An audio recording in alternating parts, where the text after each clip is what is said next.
Hey, Justin. Hey, Darrin. What you been up to? Not a whole lot. Yeah, I've just been sitting here reminiscing about, about what should have been, I guess. The used to coulds. Oh, hey, didn't see you there. Welcome to the week 3. Hi, everybody. Yeah, so third week of the month, we get together and talk about whatever we want to talk about. Last month, Justin had less Paul. Mm-hmm. And this month you have more Paul. Well, I've got something. So, it is my turn this month, and with the most recent State of Play presentation that PlayStation did, and before that, there was an Xbox Developer Direct, and I was thinking, gosh, there's a whole lot of stuff coming to PlayStation, including a whole lot of Xbox titles coming to PlayStation. That's weird. What happened, Microsoft? So yeah, we're gonna take a look, and I know this is, a couple of white Midwestern guys with a podcast, which is super original. But we're gonna take our own shot at trying to fix the Xbox brand, or is it even worth taking a shot at it? So, Justin, you don't have a whole lot of experience with Xbox. I have seen an Xbox. Mm-hmm. Yeah. I have dabbled with it at like your house or something like that, but I've never owned an Xbox. You have a gaming laptop, so you technically have an Xbox according to Microsoft right now. This is true. This is true, and I have played a couple of games on it. Because according to Microsoft, I've never bought an Xbox console that sits next to my TV. Yeah, according to Microsoft now, the big push is everything is an Xbox. Your TV is an Xbox. Your phone is an Xbox. Soon the PS5 will be an Xbox based on some of the release schedule that I'm looking at, which, oh boy, yeah, we're going to get into... I was looking at the sales numbers, and it's not even close. Once again, for the company that gave Sony a run for its money back with the PS3 era, the 360 outsold them for a long time before Sony caught up and passed them right at the end of that generation, and everyone was looking at the next console that Microsoft was going to do, and all right, well, the 360 had some really good ideas. It had some great third-party titles. The controller, I still say, is one of the best controllers in gaming, and unfortunately, they also gave us paid online multiplayer, which, for as many gripes as I have against it, it sure was stable and it sure did work, and now everyone's doing it, so it was a good idea, I guess, from a business perspective. Yeah. And this all started with Microsoft just realizing that they had more money than God, and so they had the money to waste on certain things, and Bill Gates wanted to do a gaming box. And I remember the original Xbox, this big black monstrosity. And it was really cool, though. It had some really nice games. It didn't compete well with the GameCube or PS2, but then the 360 came and it knocked it out of the park. And then after that, it seems that Microsoft kind of lost their way with the Xbox One and the notorious it always has to be online and you can't own your games. And then people hated that. Mm-hmm. And so, oh, wait, never mind. We don't mean that at all. But I think the damage was done from then on out. And here with the latest iteration, the Series S and the Series X, you've got two versions of the same console. One is more powerful, one is less powerful. One has a disk drive, one does not have a disk drive. As a casual consumer, are you confused yet? Yeah. Yeah, and that's part of the problem. Let's take a look at a few of the other things that went wrong before we try to fix this, because you got to diagnose the problem before you solve it. True. So, obviously, consumer confusion, kind of like when the Wii U happened for Nintendo, and everyone's like, "What is that? Just like a tablet for the Wii?" And even gaming journalists didn't know what it was, which that's a big red flag, guys. Yeah. I joke a lot about the Wii U. I know it's a separate thing, but it is fun to tease you about it. Well, and it's because it's a real thing that happened.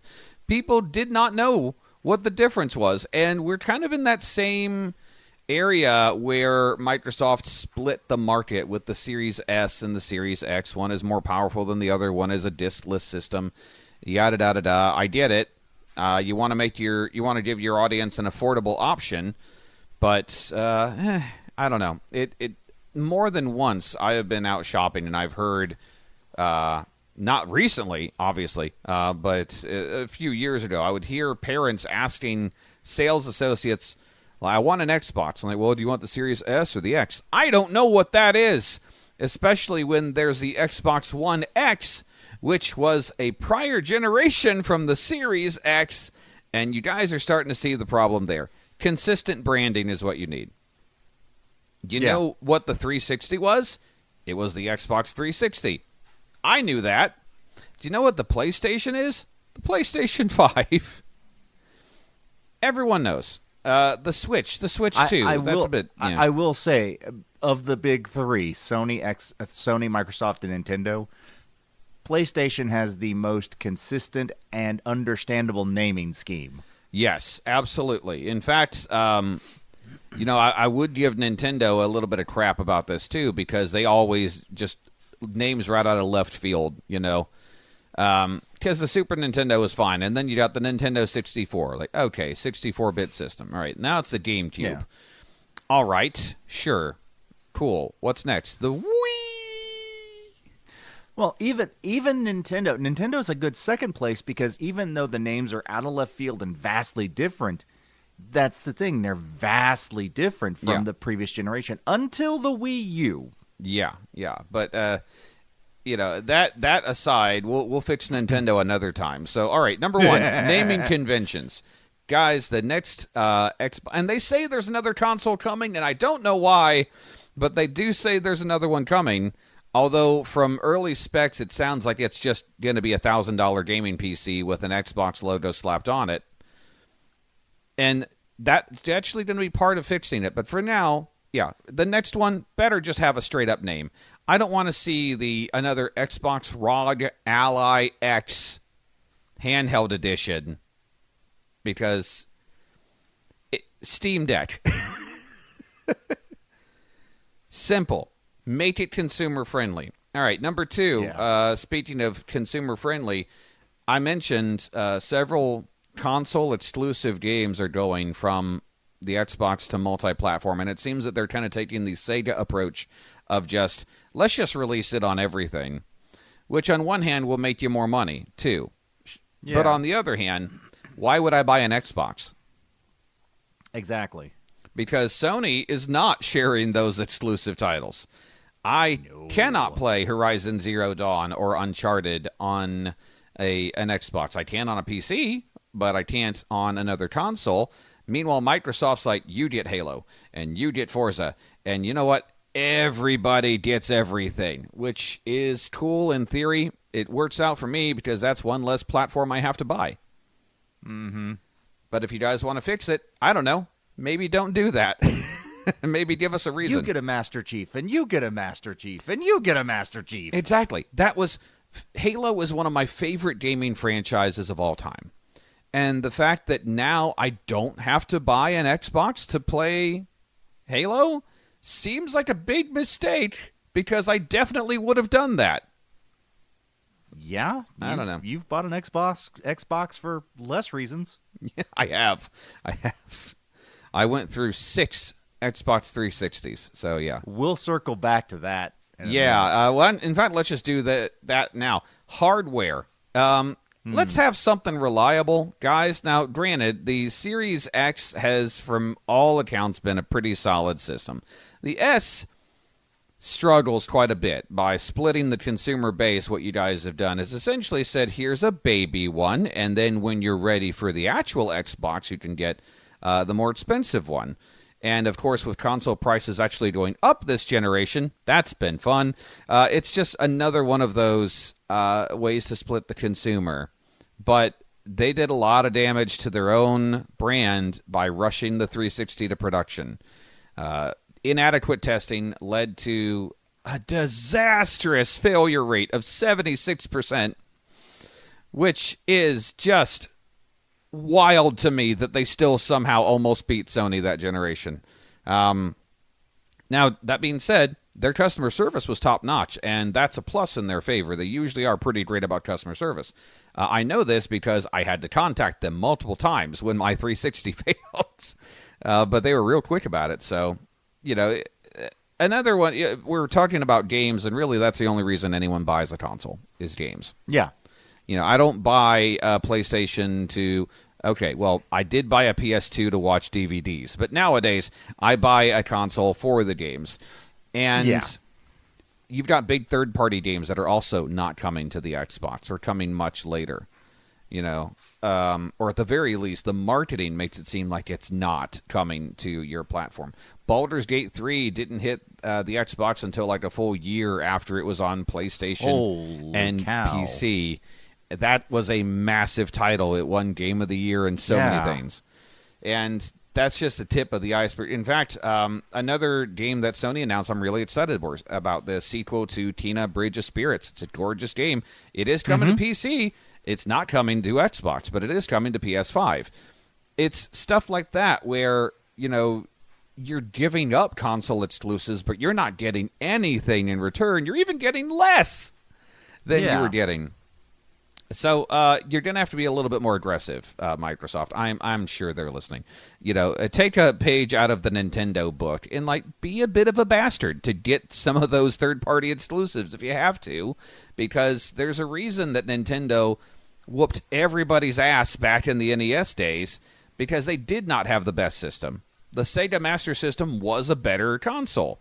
But what Nintendo did have was ironclad contracts and the ability to tell people to go fuck themselves if they didn't want to work with the Nintendo way of doing things. And they ended up with like a 98% market share. So, I mean... You do it our way or I break your kneecaps. Yeah. Learn from the past. There's a reason that the Marvel Studios head honcho Kevin Feige said that before they start any film, they would go back and watch Superman, the Christopher Reeve film, to kind of remind themselves of what a good superhero film is like. Learn from your competition. Before we get into some other suggestions, I got a few comments from our audience. You can weigh in on our Discord. All you have to do is join the Discord at geekcavepodcast.com. A link is right there at the top. One commenter said, I don't think Microsoft has any interest in changing in any way I would be interested in. They'll keep heading towards always online, digital-only, increasingly worse versions of the product that was originally decent, increased tracking and spying, AI, and increased subscription costs. I mean, no lies detected. No. I will say that Sony is probably leaning that way, too. They've been testing the waters with a digital-only PS5, as you know, and that kind of thing. And let's be honest, you make more money if you sell the game digitally than if you sell it physically. I get that, and I end up buying a lot more games digitally. Yeah, and I have the disc drive version of the PS5, and it's just easier to buy the digital version. It's that convenience. But at the same time, I like having the disc drive. I do like being able to get physical media. I like being able to own things. Mm-hmm. So, I would heavily encourage Microsoft. I know they're not going to. I know that this next platform is going to be digital only. I can feel it in my bones. But we know you're listening, but... Yeah, I heavily encourage them to give us a physical option, even if it's similar to the Switch 2 with just really beefy SD cards. Give us an option to own our stuff. There's a reason Ubisoft is in the gutter right now when it comes to public perception. It's because, their CEO once said, people are just going to have to get used to not owning things. And people did not take kindly to that statement. So, again, learn from your competition, both in positive and negative ways. I would say, again, Sony, I think, is also going more towards digital. PlayStation Plus has also seen its share of price increases, but they have the better PR right now. Yeah. Another commenter simply said, I'm not sure Xbox needs to be fixed at this point. Perhaps the fix is the old Yeller way.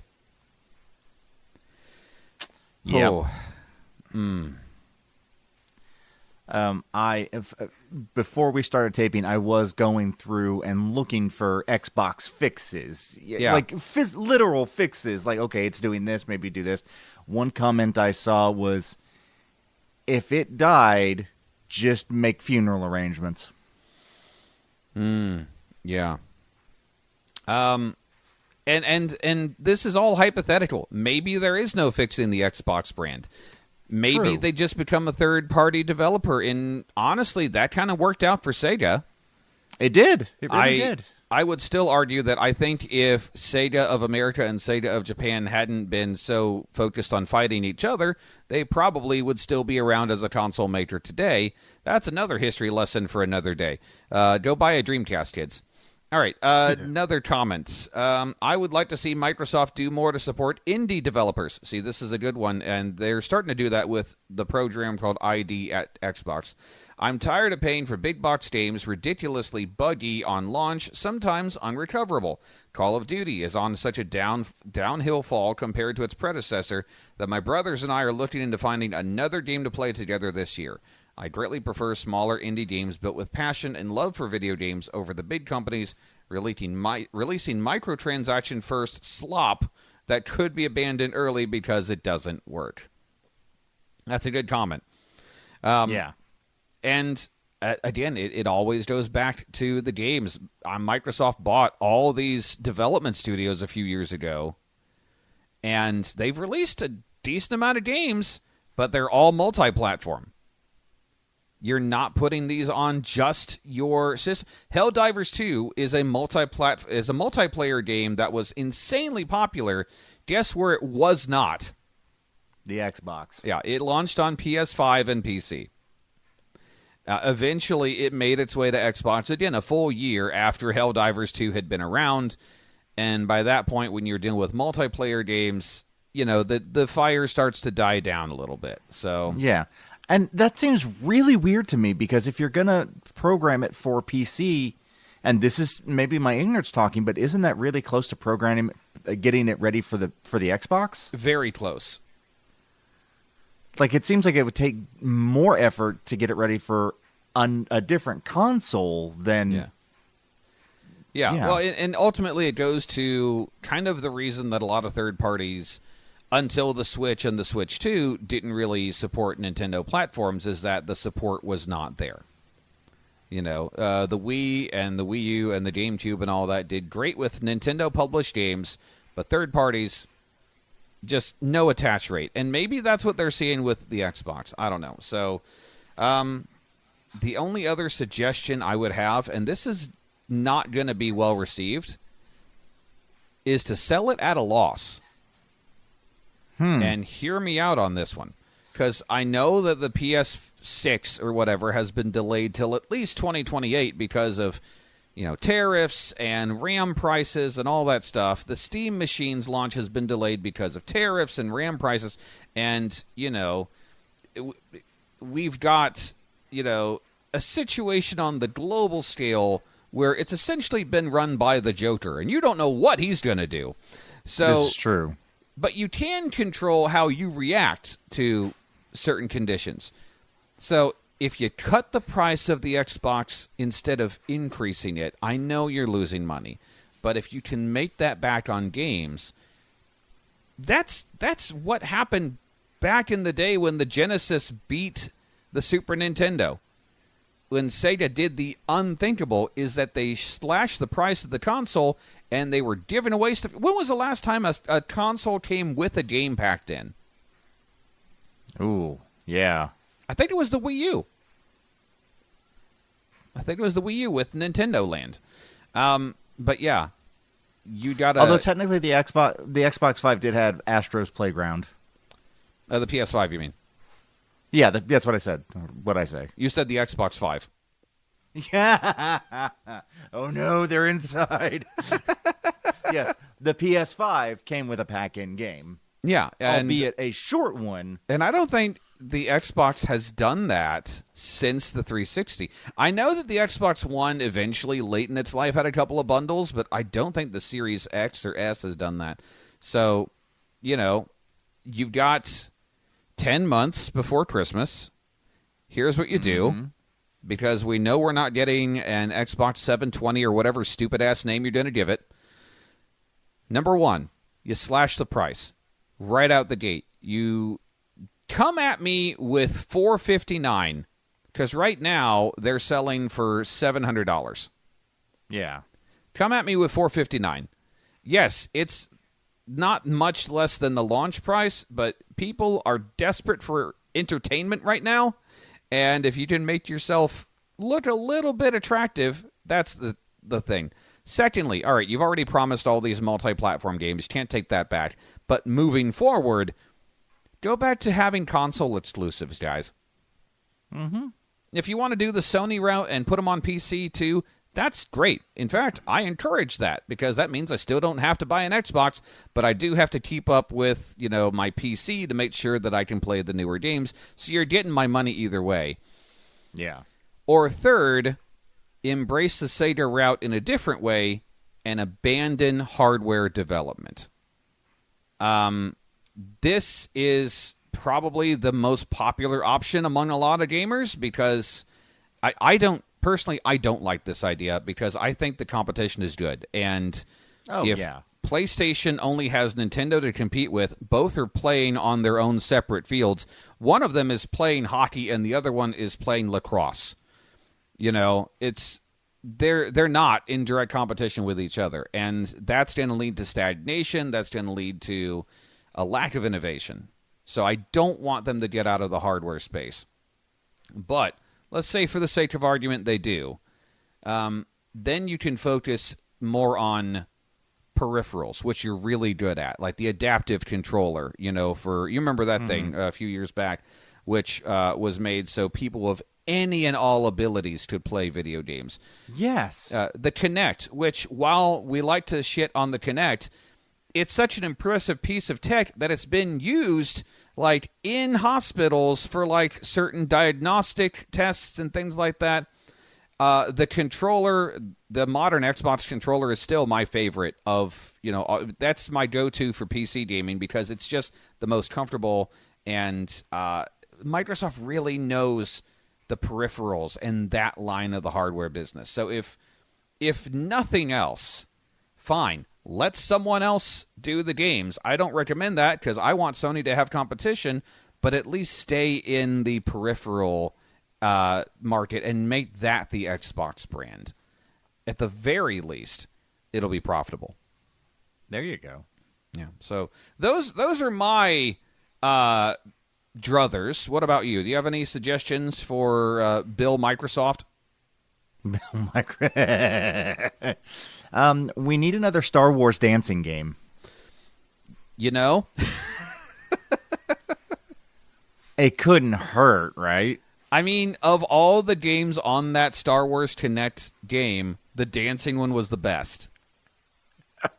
And it was basically Dance Central, which now you can get on the Meta Quest and the PlayStation VR, and not an Xbox VR headset. Yeah. You did it again.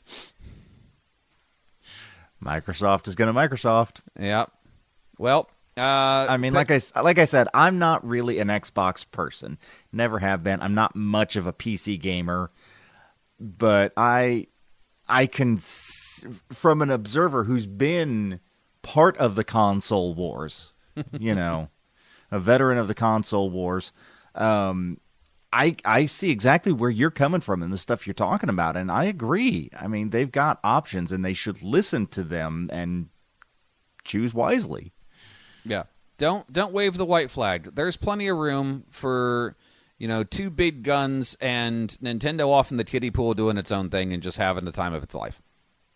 Yeah, because if they're not careful, Apple's going to get into the game with the Apple Cart, and then we're going to... Have I ever told you about Apple's attempt at a gaming console? I don't think so. Oh, well. I made that joke off the top of my head. Well, then I know what I'm talking about the next time it's my turn. Okay. Let's just say it didn't go well. I wonder why. Have fun and look up. This was back when, sorry, folks, we're about to wrap up, I promise. This was back when Apple was doing, those fluorescent colored iMacs, like the blue and the purple. You know those. You remember those? The stylish iMac computers. Yeah. Right. Well, they tried to launch this console called the Pippin. The what now? The Pippin. Scottie Pippen, Marion Pippin, take your pick. Uh-huh. Yeah, we'll talk about the Pippin next time it's my turn. I look forward to that one. Well, this has been an Xbox, so thanks a lot for hanging out with us. And, don't forget to check out geekcavepodcast.com on your Xbox, and you can subscribe on your favorite podcast service. And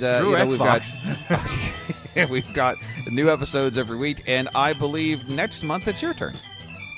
It is. I will endeavor to come up with something at least half as entertaining as this.